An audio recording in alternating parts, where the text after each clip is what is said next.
There are a few things we can learn from ISIS and this alleged terror attack that's sweeping through Iraq. The first thing we can learn from this is what has been taught by freedom fighters throughout history, is that one fanatical person who believes in their cause is worth between 10 and 20 government soldiers who are doing it because they're trained to do it, they're doing it for money, they're doing it to support their families. When you believe your cause is absolute life or death, you can, as we saw in Mosul and Tikrit, you can overrun a city defended by American weaponry and Iraqi soldiers if you believe in yourself enough. And I saw a great report on ITN News last night of the incredible panic that the government forces have because these Sunni militants actually believe that they deserve a tribal religious state encompassing Iraq, Syria, and forgive my ignorance, I'm sure there's some other nations around there that they want to lay claim to. So we learn that freedom fighters in small numbers can affect a massive difference. You know, I've been thinking about this ISIS thing, and first of all, the name ISIS is very esoteric. It's the name of a god, or goddess if you prefer. And what they're in fact fighting is false lines drawn on a map by, these were colonial powers back in the day, Great Britain mostly. Of course, since America became powerful about 150 years ago, they've been helping, draw maps and send battleships and kill people. What ISIS are fighting against are these imposed false lines on a map. Iraq has Kurdish, it has Christian, it has Sunni Muslims, and it has Shiite Muslims. And these are all separate nations, much like in North America before the white man came in and literally killed 90% of them. These tribal nations, Sunni, Shia, so forth, they don't suddenly move camp when the British draw a line in 1900 and say, this strange straight line in the desert is the border between Syria and Iraq, or the border between Iraq and Iran. And it does take a ruthless, brutal, iron fist dictator like Saddam Hussein to keep these tribal fights, down, and to rule everyone under a Ba'athist party iron fist. And so now ISIS, they're getting portrayed as really nasty, crazy people in the West, and I myself don't like to see people screaming God is great as they shoot God's creation in the back of the head. Human beings, they're shooting them in the back of the head, they're executing people in graves. But we have John Kerry, who is, I believe, married to a billionaire. So when you're married to a billionaire, you're a billionaire. We have John Kerry, who is saying, we need to send in airstrikes and drones because these fucking ISIS militants are shooting army officers in the back of the head. Well, two things I'll say is that ISIS aren't part of the Geneva Convention. And secondly,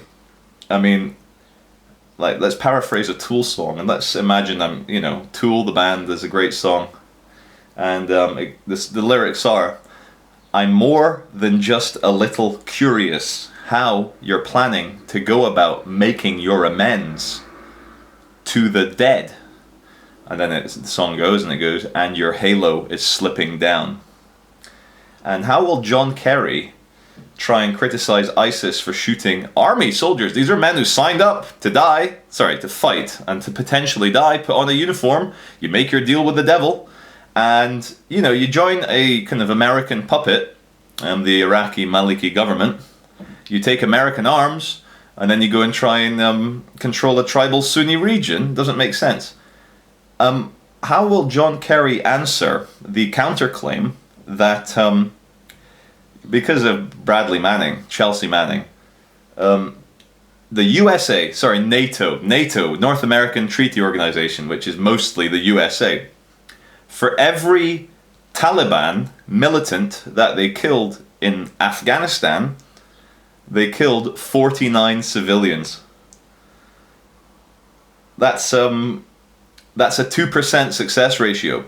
For every 50 people, one of them's a militant. So 98% of these bombings are tearing apart men, women, and children that maybe just want to grow a bit of meat. Meat. Yeah, they might want to grow some goats. And thousands and thousands, and the industrial pyramids of dead bodies are piling up. They're piling up. Then you've got Yemen. Then you've got countries like Bahrain that America and Britain sell weapons to, that they shoot the fucking local Shia population. So it's utter madness. And I'll tell you who wins from all this. Israel is going to benefit massively from this new ISIS thing, these roaming bandits running around chopping people's heads off, because the Israeli state, and let's not forget, Israel is one of the top arms sellers in the world. They sell a good weapon.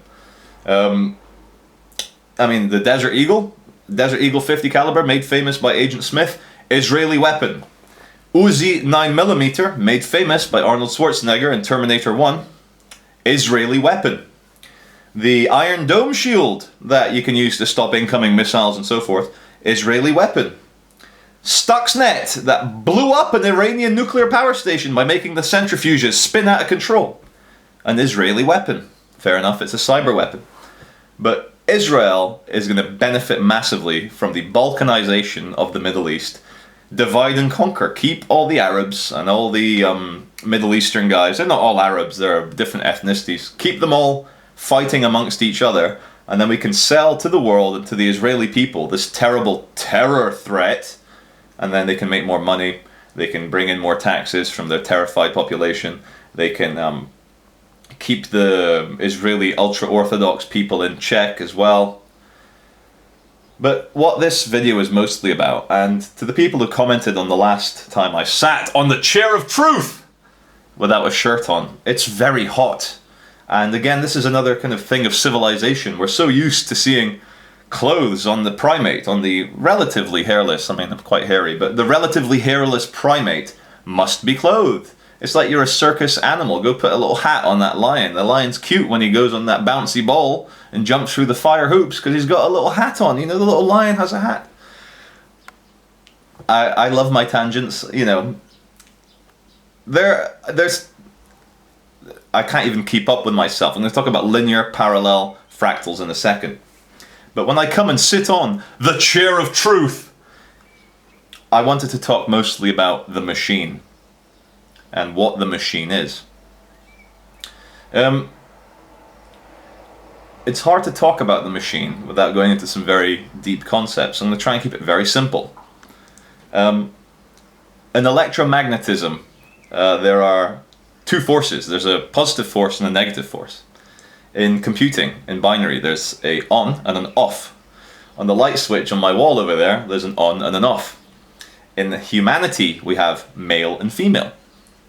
In a checkerboard or a Freemasonic temple, you have black and white.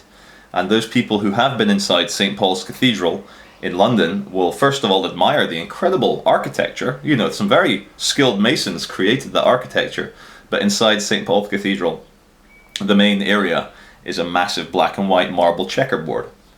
And so what do these old esoteric groups, like the Freemasons or any other mystery religion from the past, what did they realize?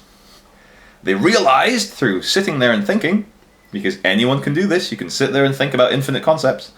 Anyone with a bit of thought or a shamanic ceremony involving entheogenic plants, you can come to a very profound realization that reality is a incredibly complicated vibration between that black and that white, that male and that female, that on and that off, that positive and that negative. So look at it in the big picture, the very big picture. Existence is an absurdity, a contradiction between something that's always on and something that's always off. Because in a in a universe dictated by the mathematical laws of quantum superposition, everything conceivable exists. And even though Lawrence Krauss, in his brilliant book, A Universe from Nothing, that I've read recently, will not admit that infinity exists, and he says that mathematicians and physicists try and stay away from infinity. They try and stay away from it for a very, very brutal reason. Is that once a mathematician or a physicist accepts the existence and the totality of infinity, it raises more questions than it answers. So Lawrence Krauss, at the start of A Universe from Nothing, he parks infinity.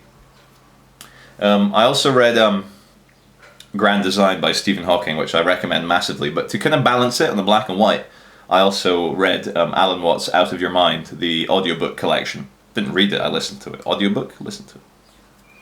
So, in the bigger picture, in the conceptual universe, there is two opposing categories of reality, because everything, as soon as you imagine it, or as soon as the concept arises platonically or whatever, by definition, by reality itself, by the rules of just, it's so hard to put into words, by just the very fabric of existence means that for something to be defined, it needs to be a separation from something that it's not. Otherwise it's just blah, otherwise it's just a chaotic hum, it's just the infinite soup. And so, consciousness, in my opinion, is, anyway, no, let's not go there, that's a different video. ISIS, Iraq, the machine. The machine is, I believe, what we, the West, and the white man, and killing all the shamans around the world, and implementing the neoliberal capitalist glory of negative freedom. What we've done. Whew, it's hard, you know, I should maybe sit down and write this shit down. But, okay. In the conceptual universe, there's either the void or there's infinity.